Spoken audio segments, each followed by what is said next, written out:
হে প্রভু, হে করুণাময়, দিনের পর দিন চলে যাচ্ছে, এখনো তোমার পূর্ণ সাকার রূপ দর্শন করতে পারলাম না প্রভু। তোমার দর্শন না পেলে জীবন যে ব্যর্থ হয়ে যাবে রাধা মাধব। দর্শন দাও প্রভু, দর্শন দাও। আর কতদিন চাতক পাখির মতো তৃষ্ণার্ত হৃদয়ে তোমার দর্শন পিপাসু হয়ে থাকবো প্রভু।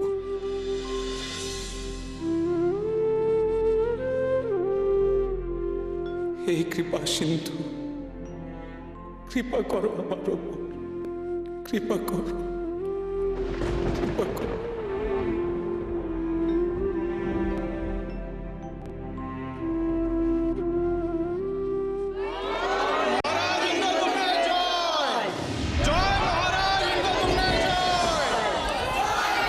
তোমরা জয়ধ্বনি বন্ধ করো, জয়ধ্বনি বন্ধ করো তোমরা।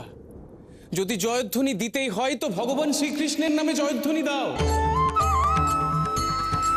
আমি তো তার দিন সেবক মাত্র। সবাই বলো, জগৎপতি শ্রীকৃষ্ণের জয়, জয় জগৎপতি শ্রীকৃষ্ণের জয়, জয় জগৎপতি শ্রীকৃষ্ণের জয়।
চন্দ্রকেতু, আজ স্বর্ণমুদ্রা তো কম কেন?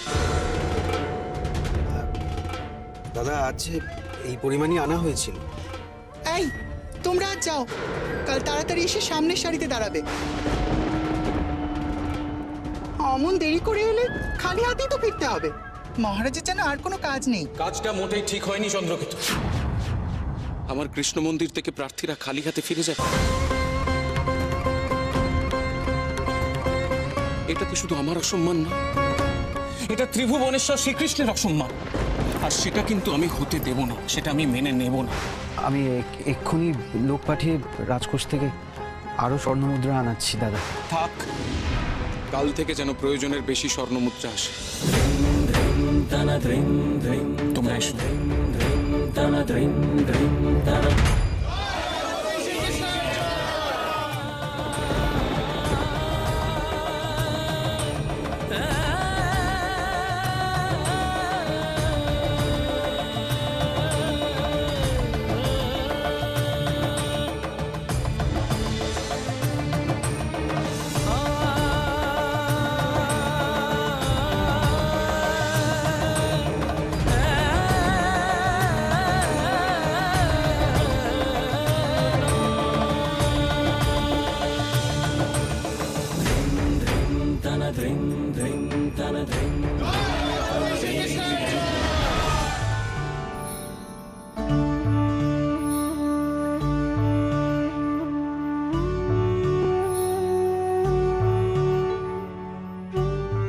দাদা, তুমি তোমার সব প্রিয় অলংকার দিয়ে দিলে?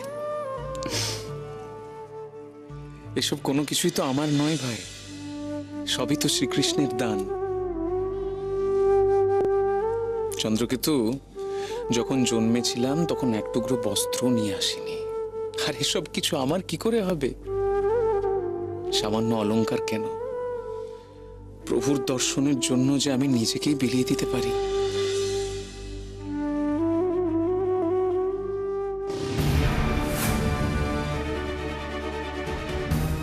শোনো অজামিল, ভবিষ্যতে কৃষ্ণ মন্দির থেকে কাউকে তাড়ানোর দুঃসাহস কখনো দেখাবে না। কথাটা মনে রেখো।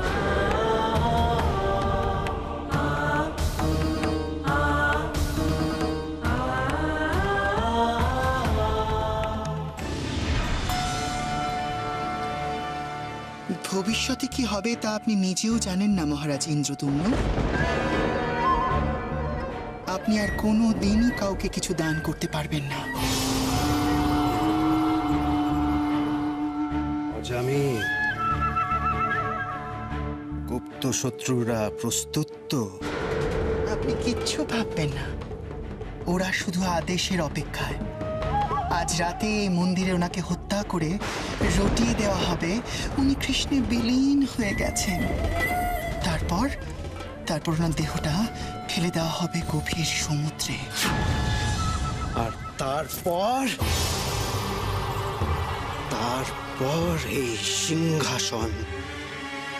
এই সিংহাসন শুধু আমার, শুধু আমার।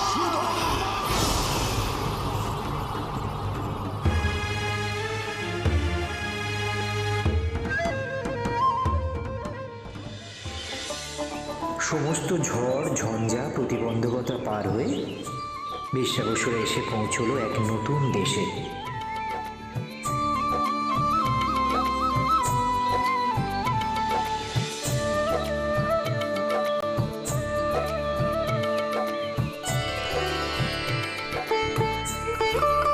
সবাই এগিয়ে এসো।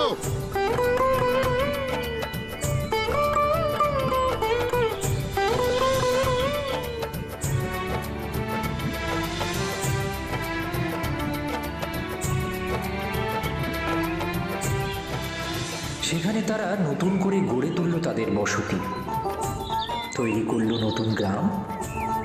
বিশ্বাবসু নেতৃত্বে ললিতা এবং তার সঙ্গীরা পুরুষ মহিলা নির্বিশেষে সকলে হাত দিল গ্রাম তৈরির কাজে। ধীরে ধীরে একটু একটু করে তৈরি হয়ে উঠল তাদের নতুন গ্রাম। তারা নতুনভাবে তৈরি করল তাদের শবর পল্লী।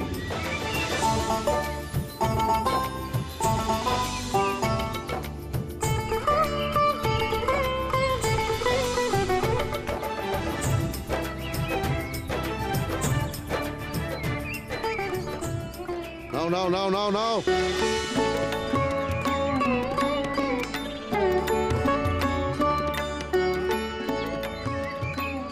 সর্দার, এইভাবে না খেয়ে সারাদিন আর কত কাজ করব? তবু আমরা ছেলেরা না হয় না খেয়ে থাকতে পারবো, কিন্তু সাথে আমাদের মেয়েরা আছে, বাচ্চারা আছে, তারা না খেয়ে কিভাবে থাকবে? ঠিক বলছিস ভল্লুক, সারাদিন না খেয়ে কিভাবে কাজ করা যায়? আমি দেখছি সর্দার, কি করা যায়।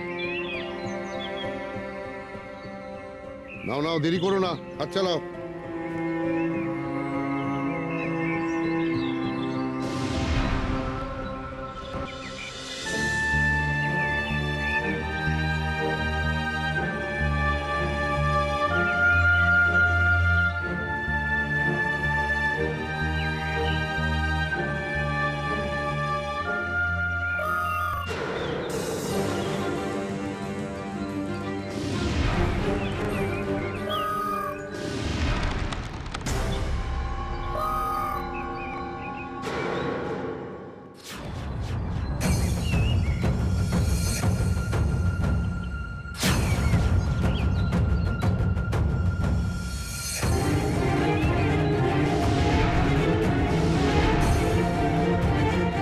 শুধু শুধু ময়ূরটাকে কেন মারছিলে বললো দাদা?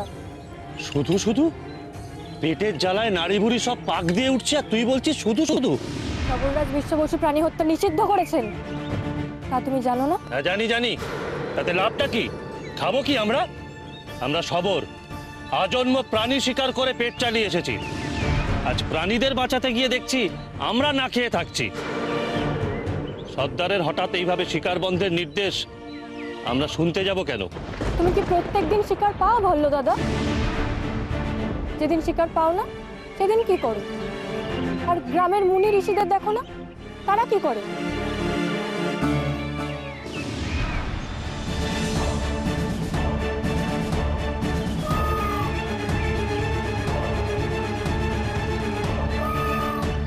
ও, তুই নিজে ময়ূরটাকে মারবি বলে এতক্ষণ এত কথা বলছিলিস?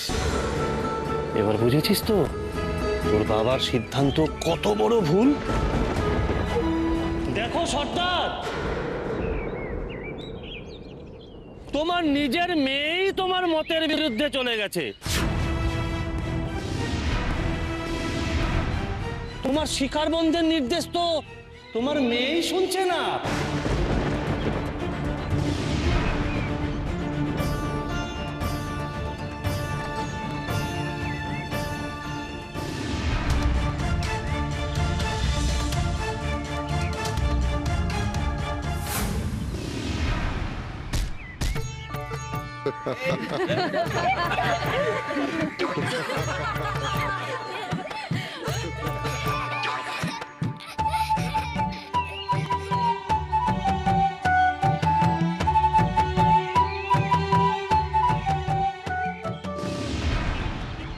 শোনো সবাই, সবররাজ 20টা বছর আদেশ মেনে যারা শিকার বন্ধ রাখতে পারবে, শুধুমাত্র তারাই এই দলে থাকবে।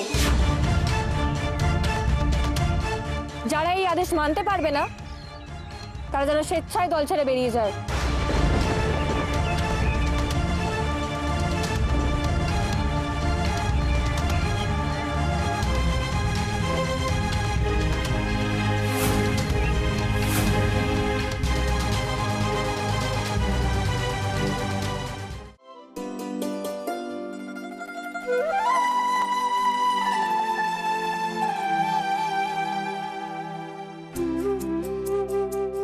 এই দেখুন মহারাজ, স্বর্ণকার এইমাত্রই 7 নড়ি হার দিয়ে গেল।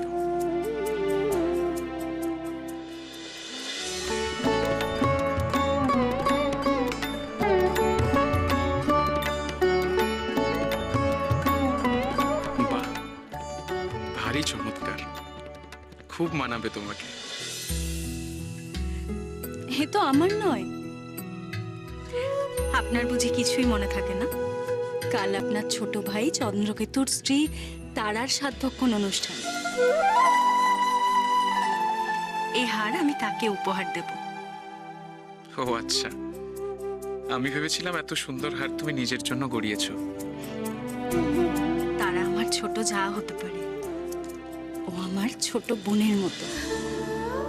তাকে তো আমি আমার সবচেয়ে পছন্দের জিনিসটাই উপহার দেব, তাই না? তার উপর এই বংশের প্রথম বংশধর তারার কোলে আসছে বলে কথা। সে কি কম আনন্দের?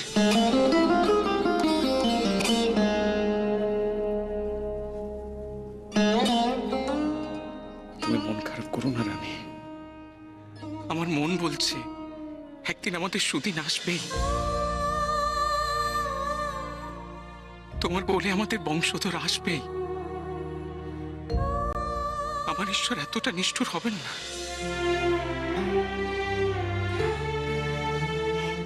না স্বামী, আমি ঈশ্বরকে দোষ দিই না। তিনি তো আর সবাইকে সব সুখ দেন না। আমায় আপনার মতন স্বামী দিয়েছেন, এই মালব্য রাজ্যের রানী করেছেন। আমার কোল না হয় ফাঁকাই রইল। আমি বোধহয় মা হওয়ার উপযুক্ত নই। তাই বোধহয় আমার মন চাইলেও ঈশ্বর আমার কোল পূর্ণ করতে চান না। না না গুন্ডিচা, না, আমার দয়াল ঠাকুর আমাদের ঠিক দয়া করবেন। উনি যে দুঃখ হরণ, তুমি দেখো, তুমি দেখো, তোমার দুঃখের দিন একদিন ঠিক শেষ হয়ে যাবে। তাই বুঝি? কোথায়? আপনি তো সারা দিন রাত ধরে ওনার সেবা করছেন, ওনাকে ডেকে চলেছেন। উনি তো আপনাকেও দর্শন দেন না, উনি তো আপনাকেও কষ্ট দিচ্ছেন।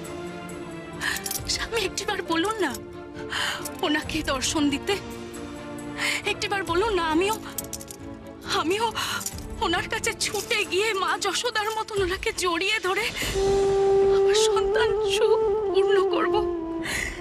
গুন্ডিচা, গুন্ডিচা,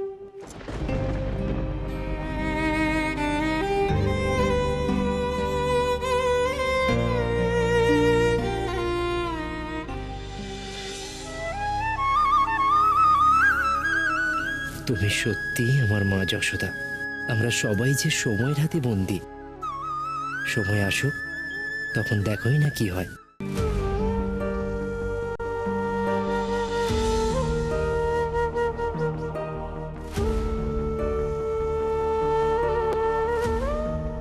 আমার ভক্তিতে, আমার আরতিতে নিশ্চয়ই কোথাও কোনো ত্রুটি রয়ে গেছে গুন্ডিচা। তাই বোধ হয় তিনি আমাকে তার সাকার রূপে দর্শন দিচ্ছেন না। আমাকে আরো মনে প্রাণে তাকে ডাকতে হবে, আরো একনিষ্ঠভাবে প্রভুর সেবা করতে হবে। তাহলে হয়তো তিনি আমার উপর কৃপা করবেন, আমাদের উপর কৃপা করবেন। আমাদের আরো ধৈর্য ধরতে হবে রানী, আরো ধৈর্য ধরতে হবে। ধৈর্য ধরেই তো আছি এতকাল।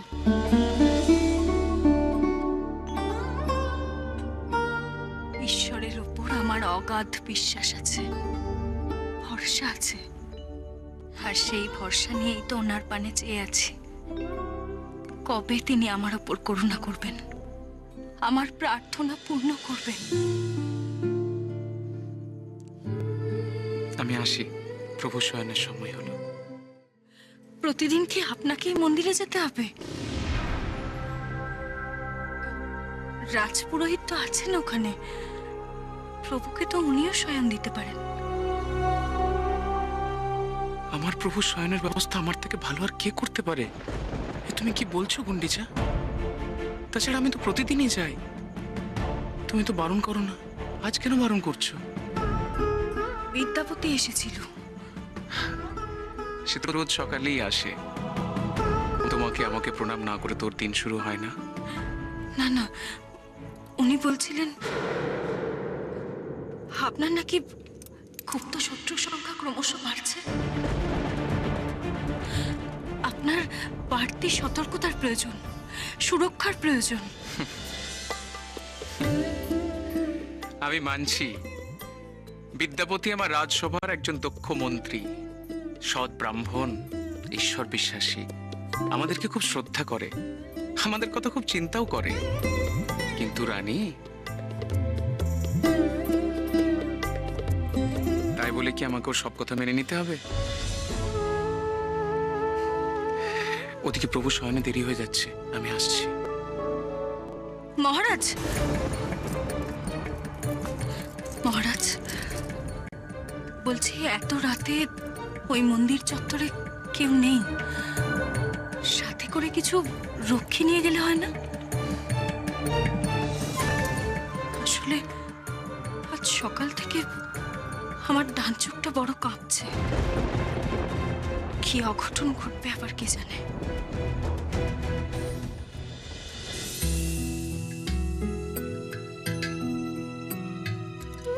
কোনো চিন্তা করো না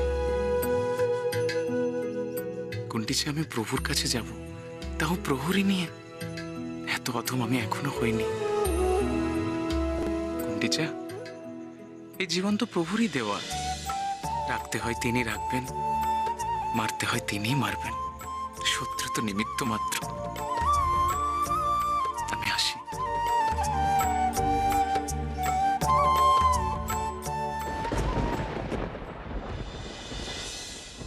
কত গভীর সত্য কত সহজে উপলব্ধি করতে পেরেছ তুমি ইন্দ্রদম্ন। আমি তো শ্রীমদ্ ভাগবত গীতাতে বলেইছি, আমাদেরই জগৎ শুরু, আমাদেরই জগৎ শেষ। তাই শুধু আমার ভজনা করো। সর্বধর্ম পরিত্যজ্য মামেকং শরণং ব্রজ।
विनाशाय च दुष्कृता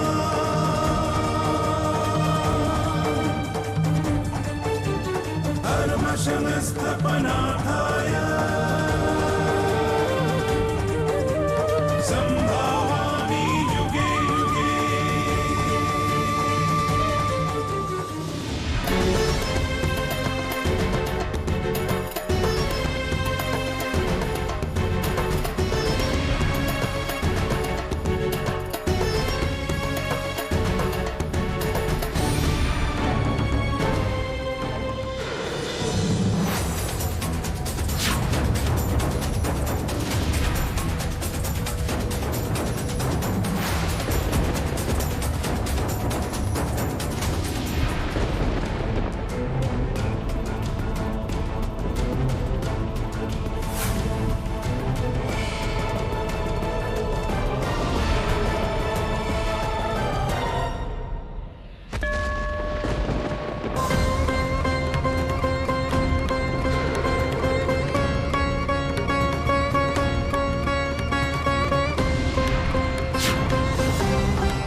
বিদ্যাপতি, বিদ্যাপতি, বিদ্যাপতি।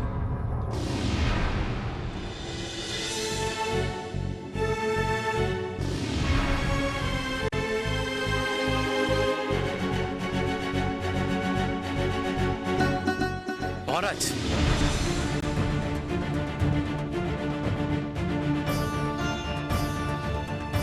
বিদ্যাপতি, তুমি এত রাতে মন্দিরে কি করছো? মহারাজ, ঠিক যেইভাবে আপনি আপনার ইষ্ট দেবতার সেবায় ব্যস্ত ছিলেন, আমিও আপনার সেবায় ব্যস্ত ছিলাম। তুমি কি বলছো বিদ্যাপতি? কৃষ্ণ মন্দিরে শুধু একজনই সেবা পাওয়ার অধিকারী, আর তিনি হলেন জগদীশ্বর শ্রীকৃষ্ণ। তার মন্দিরে তো রাজা প্রজা সবাই এক। অপরাধ নেবেন না মহারাজ, মন্দিরে এক আসন আপনি সবাইকে বসাতেই পারেন, কিন্তু তাদের অন্তরের ভক্তি কি সবাইকে এক জায়গায় আনতে পারে? তাহলে তো সবাই ভক্তিরসে ভেসে যেত মহারাজ, কিন্তু সবাই তো আপনার মতো আর ভক্তিরসে ভেসে যায় না। ভক্ত বেশি শত্রুও থাকতে পারে চারিপাশে, আর তাদের আপনাকে আঘাত করার জন্য এই মন্দির হবে সবচেয়ে আদর্শ জায়গা। কারণ সবাই এখানে ভক্তিতে শক্তি পাবে, আর কিছু মানুষ সবার আগে শক্তির কথা ভাবে। তাই অরক্ষিত মহারাজকে এখানে নিশানা করা সবচেয়ে সহজ। বিদ্যাপতি, তোমার মতো সৎ ব্রাহ্মণের সঙ্গে তর্কে পেরে ওঠা দায়। চলুন মহারাজ, আপনাকে আপনার কক্ষর দিকে এগিয়ে দিই। নিশ্চয়ই রানীমা দুশ্চিন্তা করছে। হ্যাঁ, সেই দুশ্চিন্তা তো তুমি রানীমার মাথায় ঢুকিয়েছো। তুমি নাকি গুন্ডিচাকে বলেছো যে এই রাজ্যের মধ্যে কোথায় কোন গুপ্ত সত্য।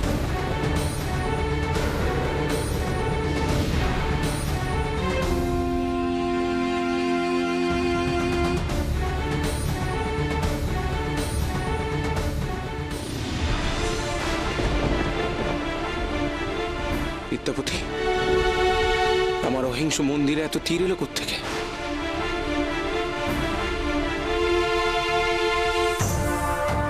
কারা আমাকে হত্যা করার চেষ্টা করেছে? আর আমি টেরও পেলাম না।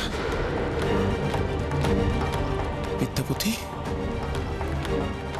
বিদ্যাপতি, তুমি আমার প্রাণ রক্ষা করেছো। বিদ্যাপতি, তুমি আমার প্রাণ রক্ষা করেছো।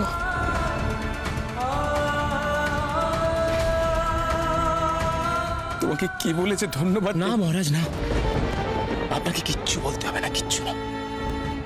আপনি নিজেই বলেছিলেন যে ভগবানের মন্দিরে শুধুমাত্র একজন সবকিছু পাওয়ার অধিকারী।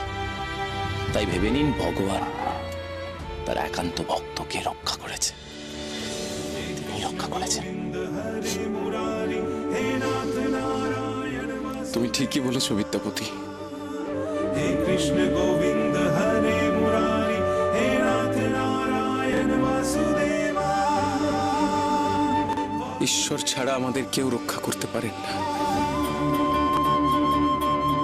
সবকিছু তাঁরই লীলা।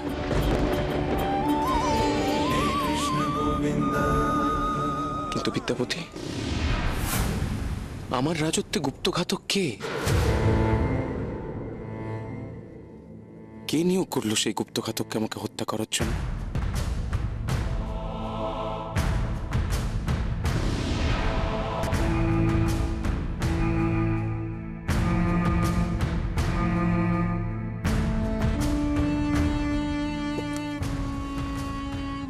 সে পালিয়েছে মহারাজ।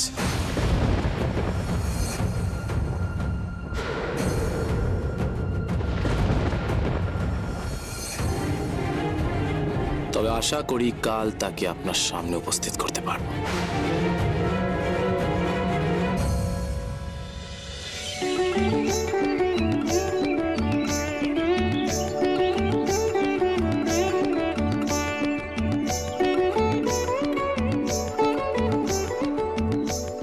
বাবা, বাবা, বাবা, বাবা, এ কি? বাবা তো নেই। এত সকালে গেল কোথায়? কিছু তো বলেও গেল না আমাকে।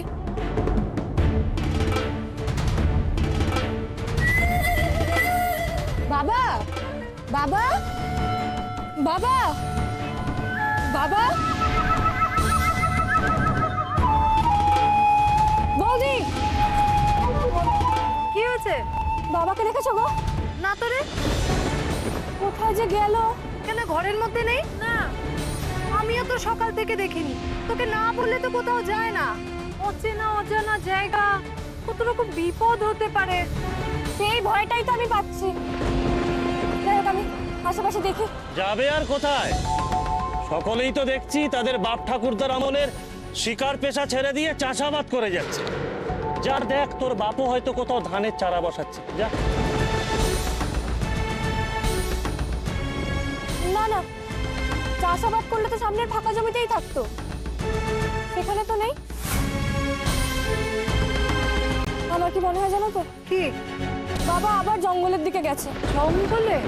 বৌদি, জঙ্গলের অনেকটাই তো আমাদের অচেনা। যদি কোনো বিপদ হয়?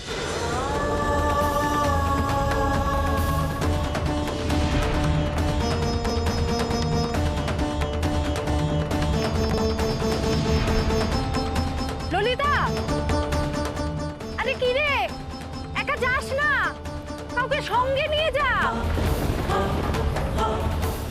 ললিতা,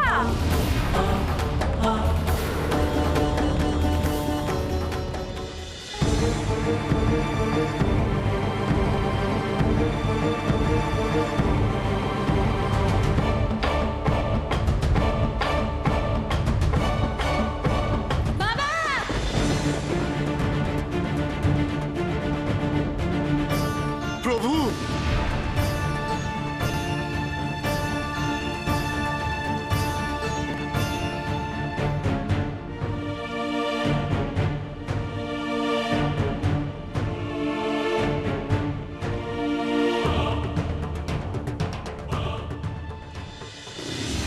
বাবা, বাবা,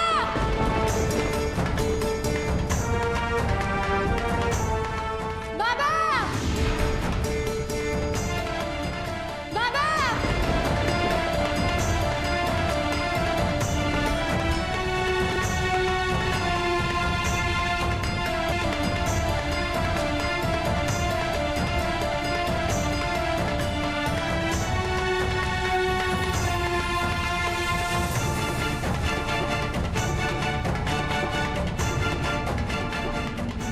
বাবা, তুমি কাউকে কিছু না বলে একা একা এত দূর চলে এসছো? আশেপাশে কত বুনো জন্তু আছে তুমি জানো? তারা আক্রমণ করলে নিজেকে বাঁচানোর মতো কিছু তো আনোইনি সঙ্গে। চলো, ফিরে চলো এক্ষুনি আমার সাথে। না রে মা, কি হবে ফিরে? ওখানে তো দুটোই কাজ, খাওয়ার জন্য পরিশ্রম আর খাওয়া দাওয়ার পরে ঘুম। এটা কোনো জীবন? ঈশ্বরের দর্শন না পেলে যে সে জীবন অর্থহীন। আমার ঈশ্বর এই পাহাড়ে অবস্থান করছে, অথচ আজও তার দর্শন পেলাম না। তাকে না খুঁজে দিনের পর দিন এভাবে ঘরে বসে থাকবো? তুই বল মা, তুই বল। আমাকে বাধা দিস না মা, যেতে দেখ। একদিন তো তুই আমায় বলেছিলি শবরদের বাসস্থান, তাদের খাওয়া দাওয়ার ব্যবস্থা না করে না যেতে।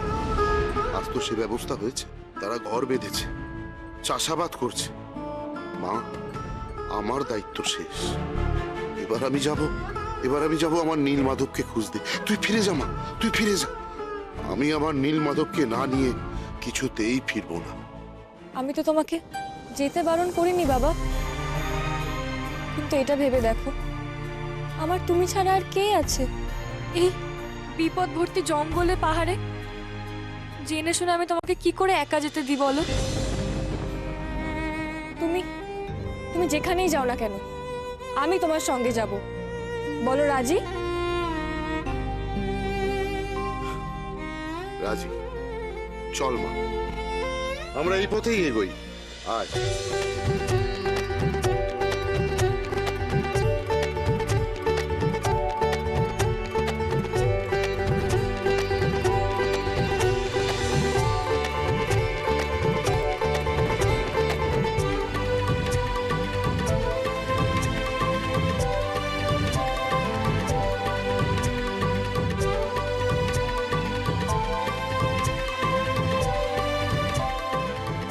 বাবা, পথ তো দুদিকে ভাগ হয়ে গেছে, তাহলে কোন দিকে যাব আমরা এবার? ভাবিস না মা, যিনি আমাকে পথিক করেছেন তিনি আমায় পথ দেখাবেন। হে প্রভু, হে দয়াময়, পথ দেখাও প্রভু। বলে দাও কোন পথে গেলে তোমার দর্শন পাবো।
পেয়েছি মা, পেয়েছি, পথ পেয়েছি, ওটাই পথ।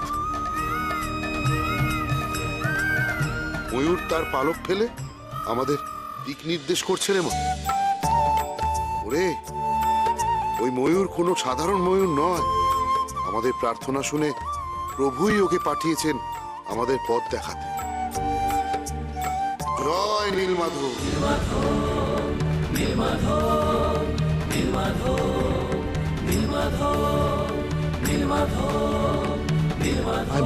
আয় আয় মা।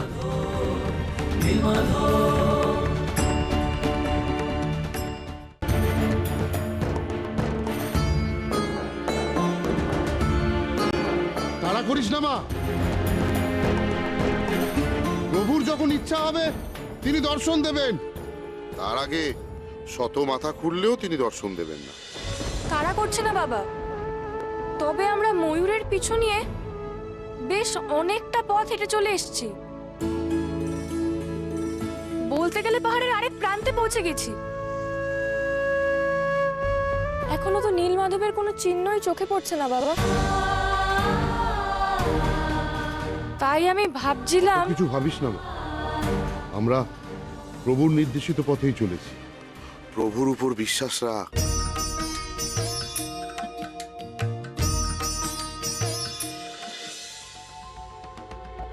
আর একটু হলেই কত বড় একটা দুর্ঘটনা ঘটে যেত, সেটা একবারও ভেবে দেখেছেন আপনি সেনাপতি?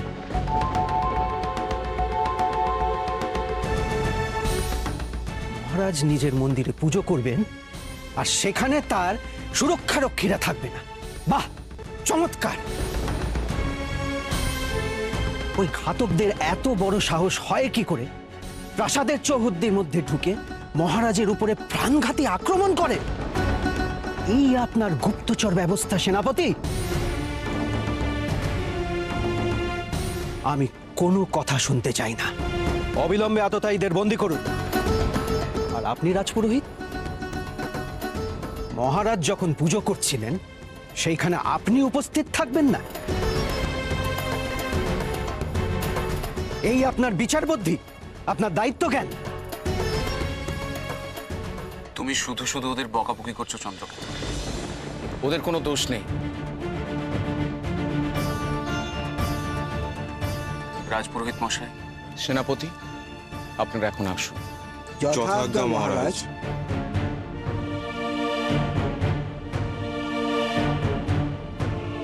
চন্দ্রকেতু, আমি ওদেরকে মন্দিরে আসতে নিষেধ করেছিলাম, কারণ ওই সময়টুকু আমি একান্তে দেবতার সাথে কাটাতে চাই।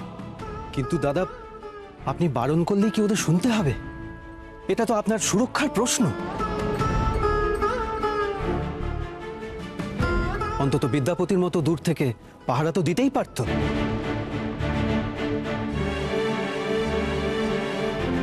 যাই হোক, আপনি এখন আমার সঙ্গে চলুন দাদা। আমার স্ত্রী তার সাতভক্ষণ অনুষ্ঠানে আপনার জন্য অপেক্ষা করছে। আপনি গিয়ে আশীর্বাদ না করলে অনুষ্ঠান শুরু করা যাবে না যে। ওখানে গিয়ে আমি কি করব? এসব নেহাতি মহিলাদের আচার। সেটা নয় আপনি আপনার ভাতৃবধূকেই বলবেন। ও তো জেদ ধরে বসে আছে। আগে আপনার আশীর্বাদ চাই, তারপর সাতভক্ষণের অনুষ্ঠান শুরু হবে। চলুন, শীঘ্রই চলুন। বেশ, চলো। মহারাজের তো এখন গেলে চলবে না। অন্দরে যখন প্রয়োজন হবে তখন নিশ্চয়ই ডাক আসবে। ডাক আসবে মানে? ডাকবে কেন? দেরি হলে তবেই তো ডাক আসবে। এখনো যখন ডাক আসেনি তখন ভেবে নিতে হবে যে মহারাজের ভেতরে যাওয়ার সময় আসেনি। সময় আসলে নিশ্চয়ই ডাক আসবে। মহারাজ, আপনি বসুন না।